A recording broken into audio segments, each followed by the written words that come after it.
Let me ask you a question. What were you doing on September 13th, 2005?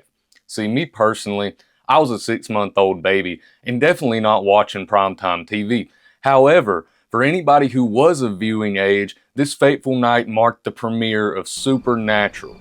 As I mentioned in a previous video, one of my favorite shows ever. And I believe this was truly one of the best ground roots for a show, one of the best season ones you could have possibly delivered. The way that the characters are built and introduced and set up for future seasons, the way that plot lines are developed so carefully to where you can't tell exactly where it's going, but you have a pretty good idea about where a lot of things are headed going into season 2. While I love this show as a whole entity, I don't have time today to cover the whole series. However, if you guys would love to see me do more seasons of the show as I am currently rewatching it, I would be happy to oblige. But without yapping about anything too much, let's get right into some of the episodes and talk about why this season of television was so great. So, even from the pilot episode, you can tell this is going to be a pretty intense series because it literally starts out with showing us how the Winchesters got involved with the demon, or at least that's the way that we are presented it, that this is the way the family got into this whole mess that the series is about. And it starts out with the matriarchal character, Mary Winchester, facing against Azazel, the yellow-eyed demon, which we don't know the name of or who the hell that is yet when we initially see him. He's just a figure standing in the room over the crib with Sam. And we don't obviously know any of the characters yet, but this episode's first scenes really establish that sense of, okay, we're dealing with something here that's unusual, hence the name Supernatural. Duh. But I thought it was expertly done, the way that they have Mary run in there and she thinks that it's John, which is the father of the boys, standing there over Sam's crib, but it's not. Instead of John, it's actually the yellow-eyed man. And this is, even the visuals of that, I remember the first time I seen it, I was like, what is going on? And that's really a perfect thing about the show. It constantly leaves you wondering what's going on. But moving past that first initial where she gets put on the ceiling, caught on fire, the house burns down, and you're left with a dreadful feeling of, wow, what happens next? Who's my main character here? And then you flash forward in the future, and Sam is at college. He's there with his girlfriend, Jess. He seems to be doing well. He's in school. He's going to become something. But then something really weird happens. When he leaves, he comes back into his dorm, and his girlfriend, Jess, is on the ceiling, much like his mom was. And he feels a drop of blood fall down on his face, and there she is on the ceiling burning, just like his mom was. Now, the story there is Sam had left John and Dean, his dad and brother, to go off to college, to go off to Stanford. But instead, he is drawn back into the family business by this event happening, by Azazel coming after his girlfriend after already killing his mother. Obviously, Sam is distraught by this. Dean breaks into his house or his dorm late at night and recruits him to go hunting with him. He claims that John has went missing, their father is missing, and they have to go find him. And that's truly the whole encompassing plot that's built in season 1, is the search for John Winchester and the battle against the yellow-eyed man. And just want to point out real quick, John Winchester is played by one of my favorite comedical and serious actors ever, Jeffrey Dean Morgan, which is really ironic because although she's not in this season, Maggie shows up later on playing a character named Bella. Anyway, that's for a future video if we get to it. But yeah, I really love the casting. This Jared Padalecki playing Sam, Jensen Ackles playing Dean, even the other characters like Bobby Singer in the show, which is not introduced till the end. Jumping ahead of myself a little bit, but anyway, the first episode of this series really sets the tone very well. It tells you a little bit about what you're going to be experiencing throughout the series, and it gives you a taste of the brothers hunting together, because the first case they come across is the woman in white, a urban legend that I feel like everybody knows, and I think it was a good choice to start out with something simple like this, like a spirit, instead of like getting straight into the demons and all the different monsters. They started out with a simple ghost story. and I thought that's pretty well done. Not really much to say about the actual woman in white, other than I thought, like I said, it was a good first monster for them to come up against, just a typical vengeful spirit, vengeful ghost. So yeah, that's episode 1. Now let's go on to episode 2. Now episode 2 is where we get into our first kind of monster movie feel of an episode, where we have the Wendigo as the main monster.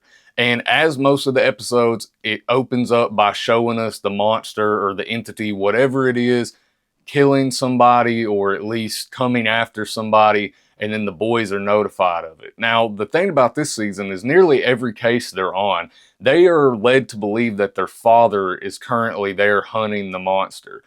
But, you know, as you might have guessed, their father is really just trying to get them to work cases while he's dealing with bigger fish currently. But, you know, we'll dive into that more in the later episodes. But with episode 2, I really love the monster design here. It's nothing too crazy. It's obviously 2005 special effects, or practical effects. I'm assuming they probably use practical for a lot of the things in here that weren't inherently just supernatural based, but a lot of the creature feature style effects I feel like were practical. But the Wendigo itself actually looks good. The sound design, it sounds scary. It's believable the way that the boys end up killing it. They essentially have to trap it in its own cave, and they kill it. They end up actually freeing some of the people that got caught in this episode, which is a recurring theme, but sometimes they can't seem to save anybody. You really just never know. That's another thing about this series, is you never know who's gonna live, who's gonna die, aside from obviously the main characters, and even they're not fully safe, but they typically come back in some fashion. But as far as the side characters, you truly never know who's gonna bite the bullet at any given time. And then in episode number 3, we don't really have a lot going on, but the boys are fighting a spirit that's basically getting into a town through the plumbing. It's a boy who drowned. It's a water spirit, essentially. One of the only times we see something like this in the show, which is actually pretty interesting, but not really much of note happens in that episode, so that's all I really got to say. Now, episode 4 is a really cool episode to me because they're on a plane having to fight a demon. Again, something that is really, to my knowledge, from what I remember, I haven't finished rewatching the series, but I don't think this ever really happens again. Probably for good reason, because the boys are probably terrified to even get on a damn plane. Although later in the series they get teleported by literal angels, but that's besides the point. But yeah, as far as the plane episode, the boys have to find the demon on the plane, the phantom passenger, and exorcise the demon again on the plane, which is kind of an intense and crazy concept in general, but it is the Winchesters, so they do succeed at this and end up beating the demon. So again, not too much plot-wise in this episode, aside from the actual main goal of exorcising the demon. So yeah, let's move on. Episode 5, being the Bloody Mary episode, again, not really too much going on here, but it's kind of cool that they brought in another urban legend. That's one thing that I loved about the original season 1 of Supernatural, is it's very urban legend-esque, very just your standard horror monster-esque. It's like a new monster movie every episode, but with a little bit of a 2005 modern twist on it. So I really love that. I really love like the Scooby-Doo-esque for adults kind of vibe that they have going on, because the series gets very crazy as it goes on and it spans its concepts like tenfold. So it's really cool to see the brothers just fighting these standard monsters, doing standard kind of tasks that may seem redundant to them at the time, but they probably wish so badly they could go back to in later seasons. And sometimes I do too, although they do still sprinkle in the movie monster vibe throughout the whole series. It is kind of lost to the bitter plots later down the road. So yeah, really cool to see that. Now, episode 6 has a bit of a twist to it because they are fighting a shapeshifter. And the shapeshifter decides to turn into Dean, which sets off the whole plot with the cops looking for him, the FBI looking for him, and essentially Sam and Dean, especially Dean, are now wanted criminals because of a shapeshifter committing murder that Dean had nothing to do with. Now, throughout these episodes I've been talking about, it kind of continues the plot of them looking for John, but nothing really of note happens with that yet. So I'm mainly just focusing on the pivotal plot or the monster of each episode that it focuses on. And with that one, that's the main thing that I took away from it that I found really cool that they did. Was I didn't expect them this early on to have the police after the boys, but I do kind of like how they added that aspect, because one thing that my girl, the first time she saw him robbing a grave, said is, how do the cops not come after these guys? How do they get away with all this? And I think that was a good way of saying, hey, they don't get away with everything. We are living in the real world, although supernatural things are happening, and every other character in this world isn't as hip to it as Sam and Dean are. So the cops for a long time are tricked into thinking because of the shapeshifter that Dean murdered a man. So yeah, interesting with that one.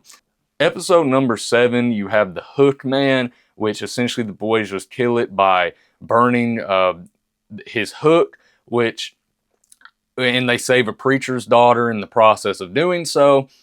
Now, the thing is, they always have to burn the remains. That's something that's established. They have to burn the remains or an object if somebody was cremated. And I want to say this is the first episode where they encountered the issue of somebody being cremated and had to actually find the item to burn. Don't quote me on that, but I'm pretty sure. And that is a trope that continues throughout the whole series, and it's set up in season 1 greatly, much like a lot of aspects are. And now moving on to episode number 8, we got Bugs.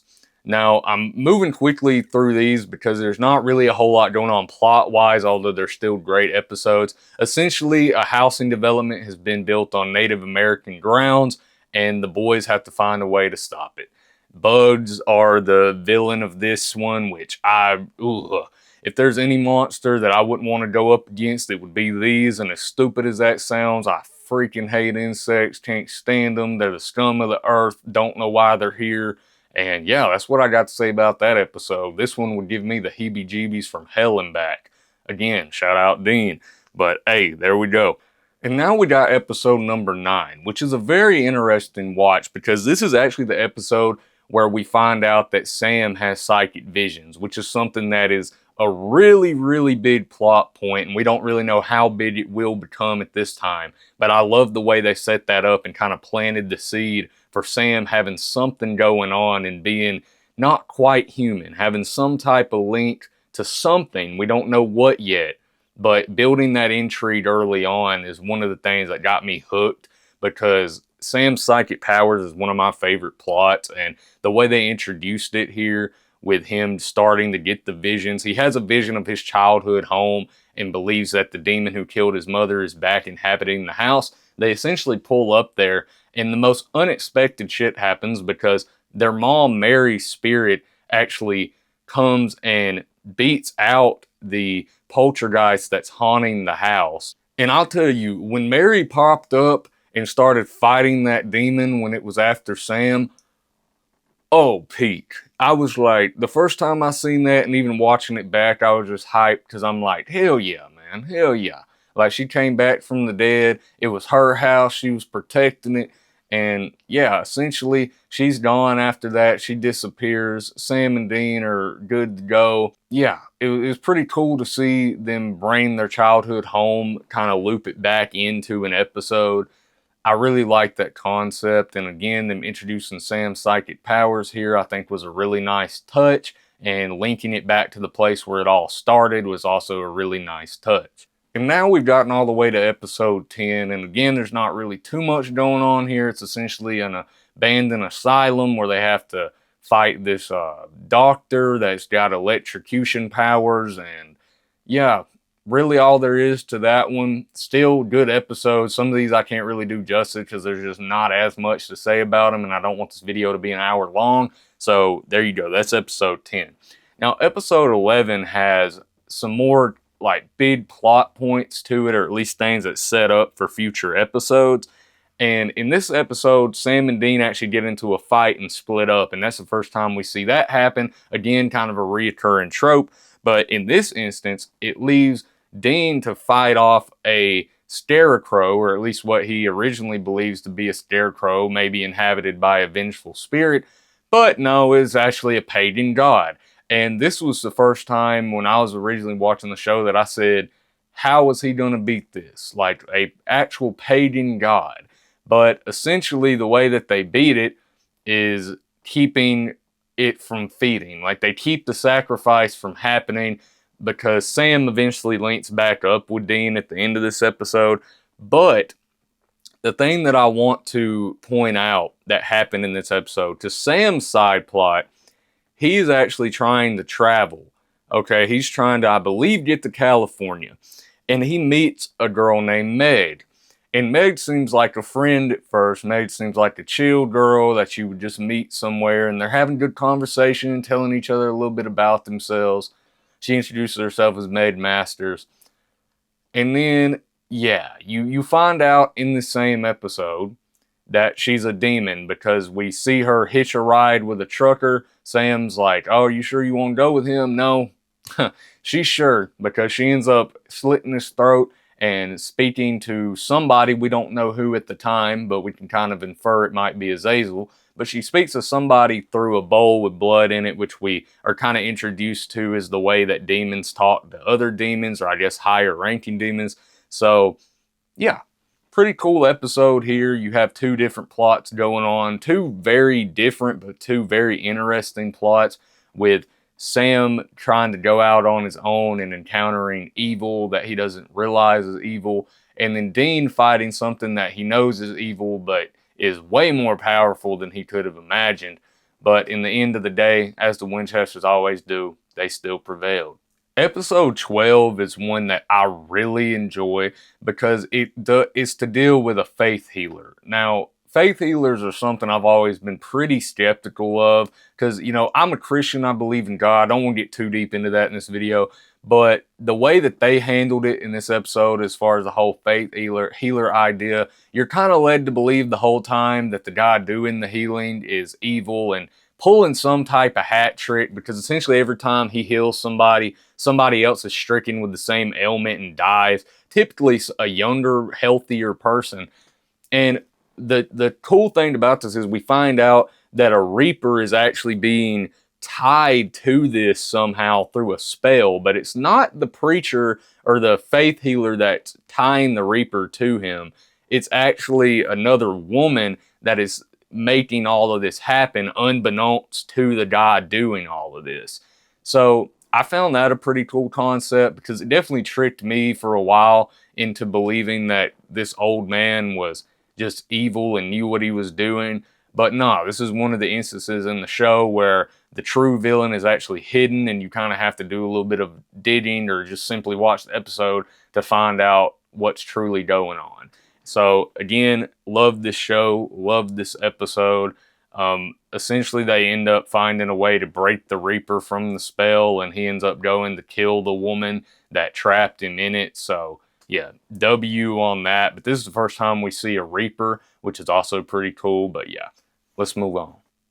Now we got episode 13. Now there's not too much to say here. It's basically just a racist truck that goes around killing folks like a phantom truck. And Dean links up with his first love to fight it, which, you know, pretty cool. Pretty cool, I would say. Not really much else to say here except W Dean for fighting against racism. Now, number 14. This one introduces something pretty interesting to me because they meet a kid that has telekinetic powers and is killing his family who has been doing him wrong for years. And we find out that this kid is actually linked to Sam and has the same type of psychic powers that Sam has. And this is the first person we meet like this, but this becomes a very pivotal plot going into season 2. Because I don't want to get into that right now in case I made a video about it, but just know that's a very important factor. And essentially, this episode was great because, like I said, it introduces that. They end up, I want to say they saved the kid. I honestly can't remember what happens in this episode, to be honest with you. Literally just watched it. But that's one of them episodes where I remember the main plot about it. Don't remember much else. But yeah, let's move on. Now, episode 15 does something that is very different from most of the episodes. And it actually has a human antagonist. Now, the boys are kind of thinking this is supernatural originally because people are going missing and whatever. But no, it's just rednecks trapping people in a basement and torturing them. And, you know, that really, I think the message behind this episode is great because it kind of points out the fact that there's a lot of real danger in the world. And although a lot of the things in this series are fake, you can always encounter people like this in the world, and the true danger is humans. And I think that's a lesson The Walking Dead taught us very well. And I think this episode kind of teaches us that as well, where it's like it takes the focus away from the supernatural element and kind of focus on the real world terror.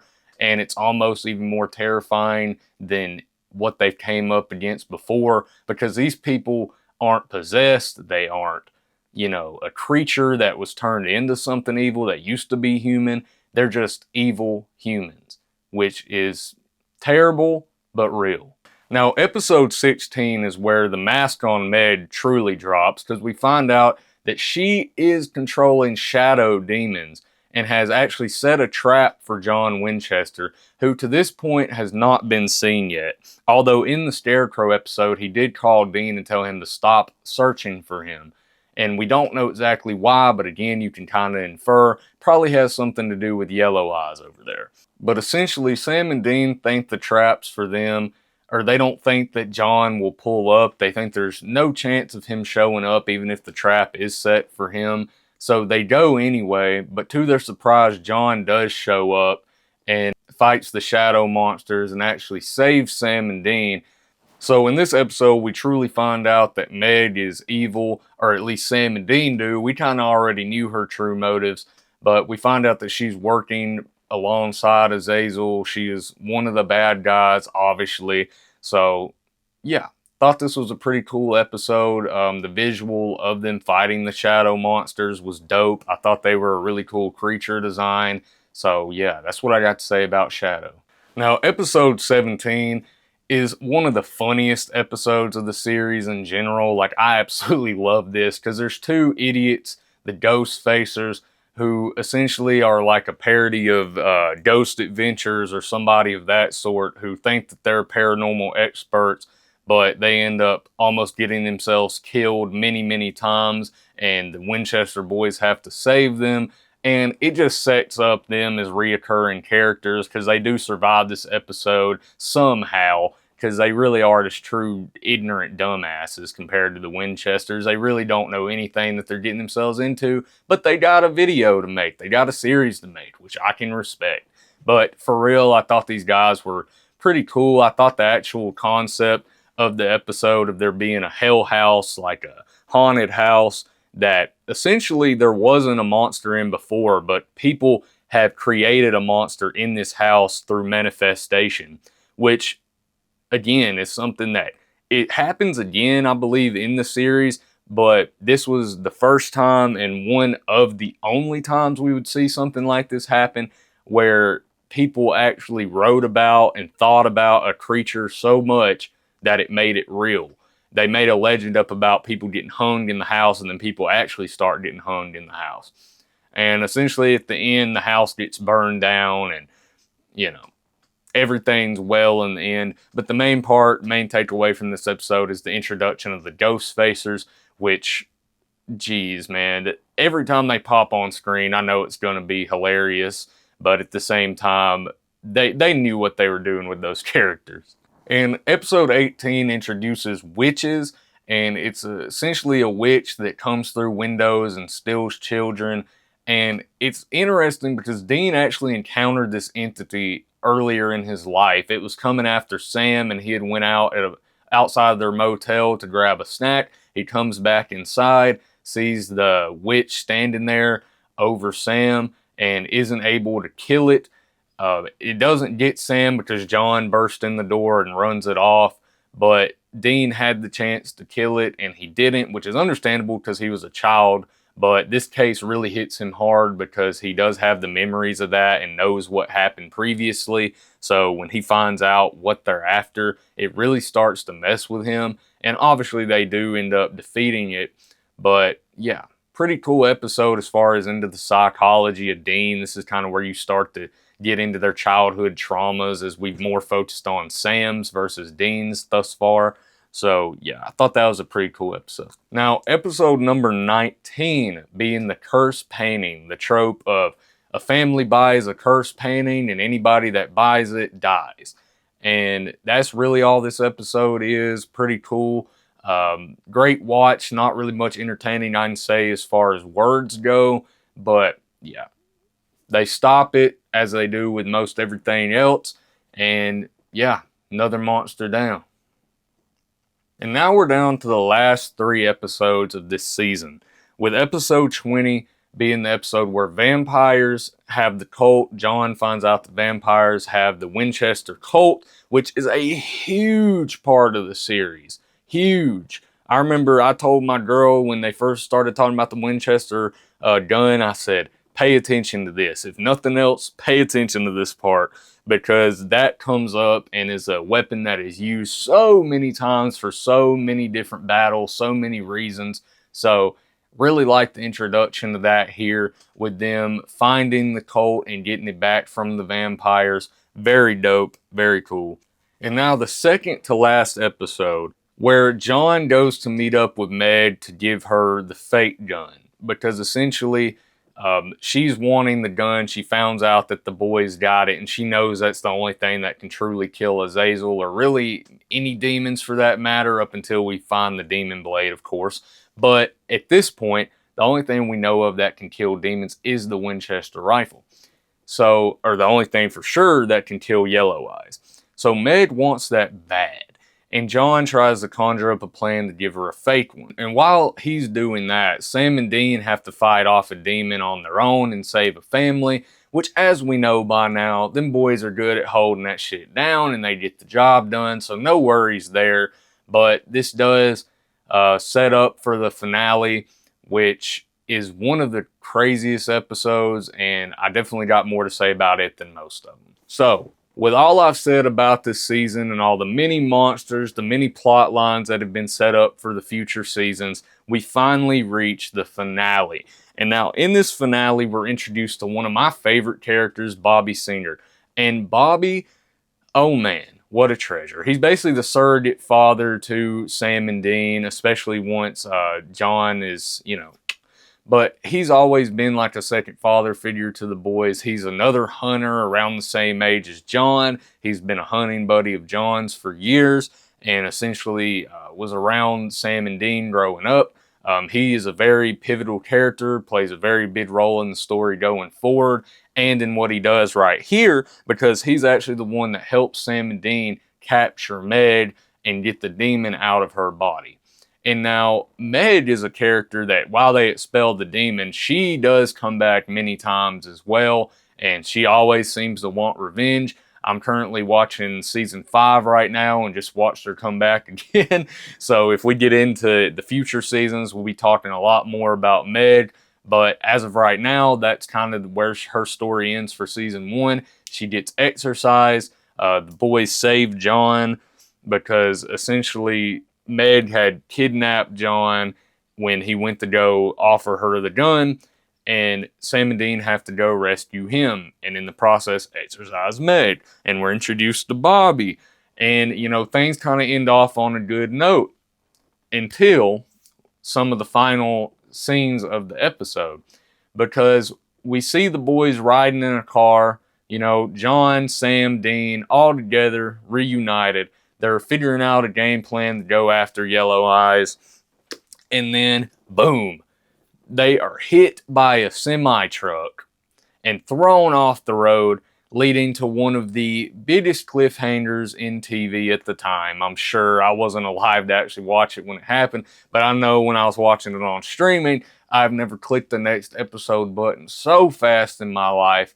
And I do want to also point out I originally watched this back around, I want to say 2017 or 18. So I got into it like pretty late, but I did binge watch most of it, and I'm rewatching the series right now, which is what kind of inspired me to make this video. That and the Obsession Supernatural Connection video I made doing so well. So I really hope you guys enjoyed this, because I love this show and I would love to yap about it some more. I just love horror adjacent things in general. I've really enjoyed being able to make videos about that on this channel, and them actually do pretty well, get received pretty great for the most part. And I only have you guys to thank for that. If you're new here and made it all the way to the end of this video, I know it was a lengthy one, but thank you so much. Make sure to subscribe and like. I don't like to beg for that at the beginning or middle of these videos, but definitely helps me out a lot. You know, these videos do take a good bit of time to make, but it's all worth it to see how people react to them and to be able to talk to fellow fans of the same thing as me. And yeah, if you have any opinions on Supernatural, especially season 1, drop them below. Let me know some of your favorite TV shows, whether it be horror or otherwise. Just leave any type of comment you want. Let's have some fun conversations down there. But yeah, this video gets at least like 30, 40 likes, maybe even 20, hell, I'll probably keep doing the seasons and do season 2, 3, 4, 5, all the way up to 15 if you guys want me to. So yeah, this was a really fun look back at Supernatural season 1, one of my favorite seasons of TV, from one of my favorite shows. I think it set up the rest of the series very well. And yeah, with that being said, I will see you guys in whatever I do next. And make sure to come hang out again soon.